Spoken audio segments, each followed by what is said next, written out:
You called Davos last year the grimmest ever. So you're reading this year. Well, it's not as grim, but it's not as ebullient as I thought it was going to be. I thought people were going to come in cautiously optimistic, talk to each other, and leave more optimistic.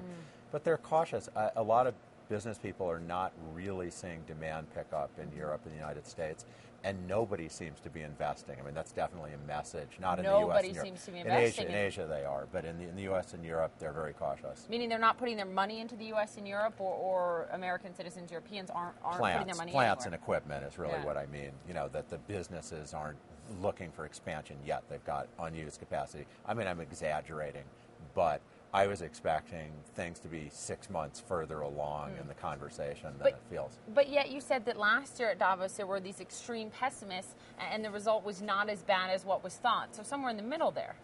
Well, you know, there was a chance we were going to fall off a cliff. There really was. Maybe it was 15%, maybe it was 20%. Maybe if you listen to Nouriel Roubini, it was 75%. But there was a chance. And it didn't happen, and good policies, good luck, what have you. So there's a sense of, whoosh, you know, it didn't happen. But there isn't the, you know, excitement, ebullience that I was expecting.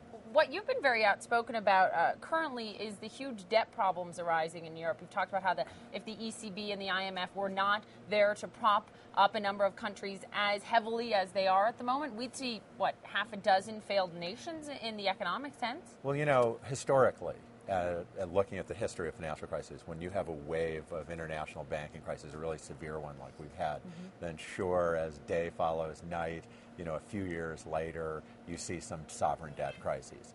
And the questions, the timing, the questions when and how, there's huge debt buildups. We're seeing that. But of course, we have the ECB there, the Euro behind the weak countries. The IMF's got lots of money.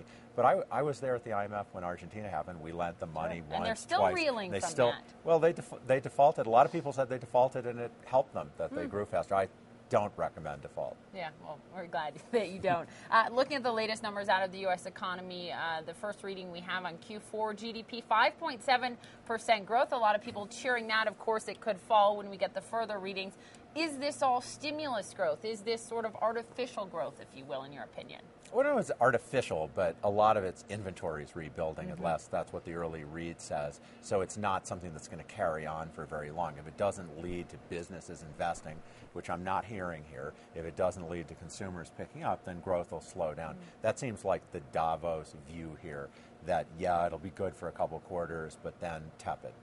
Your biggest concern right now that you think possibly is not getting enough attention? Well, I think the buildup in sovereign debt all over the world. It's not just in Europe. It's also in the United States. It's in Great Britain. And at some point, if we don't start having an exit strategy, it will really hit growth. What countries concern you most on that front? Well, the crisis center countries are hit the hardest: the U.S., Britain, Spain, and then Ireland, Korea. I mean, there are a whole bunch of countries that have external and public debt problems. And looking at Greece right now, looking at Iceland, a lot of concerns as well. Yeah, I'm talking about long-term growth issues. If you're talking about immediate, not being able to roll over your issues. debt, there's Latvia, there's Romania. There's certainly countries in the euro area that are under stress. I suspect at the end of the day they will get bailed out, but it's not going to be pretty. There's going to be a lot of belt tightening, recession, unemployment. Finally, when you look at the relationship between the proverbial Wall Street and really the populist majority, and you look at the increasingly negative relationship there, do you think that that's weighing on the relationship between the majority of people and corporations in general, or is that not having an effect? I think it could. I mean, you're asking a good question. I mean, there's a real political showdown going here over regulation. The bankers say, don't do anything. You're over-regulating already, and they haven't done anything, whereas the politicians and the regulators say, you have no idea. They both think they have the force to get their way, and I don't know who's going to win.